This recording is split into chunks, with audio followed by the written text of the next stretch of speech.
अजून 2 लोक राजकारणात उतरणार नाही 5 वर्षानं, गरीब आणि विद्वान. गरीब माणूस नाही उतरणार. फुकणी इकली तरी सदस्य नाही वाजत. आता आरडून आरडत होतो आम्ही 2-4 महिने, ते जनतेतून थेट 2-4 महिने आरडला तर झाला फायदा. ते बरं झालं, ते लय अवघड झालं.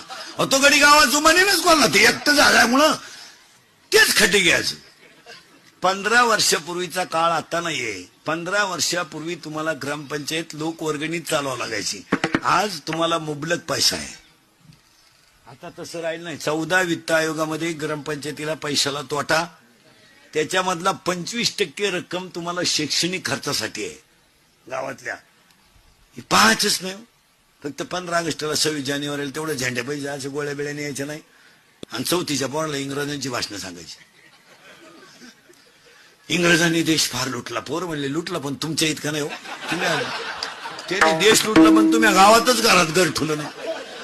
4-25 आणि भाषण करणाऱ्यांना सांगून देतो, आलंय 26 जानेवारी, आता तुम्ही अगोदर गोळ्या वाटा, नंतर भाषण करा, मग कळलं भाषण काय तुम्हाला. ही पोरं कशामुळे गुंतल्या? गोळ्यांमुळे गुंतल्या. नाही तर पोराला काय गेलं, इंग्रजी येऊ नाही तर त्या घरात घुसू काय गेलं. मग पोरं भाषण उरकावं म्हणून टाळ्या जोरात वाजी द्या.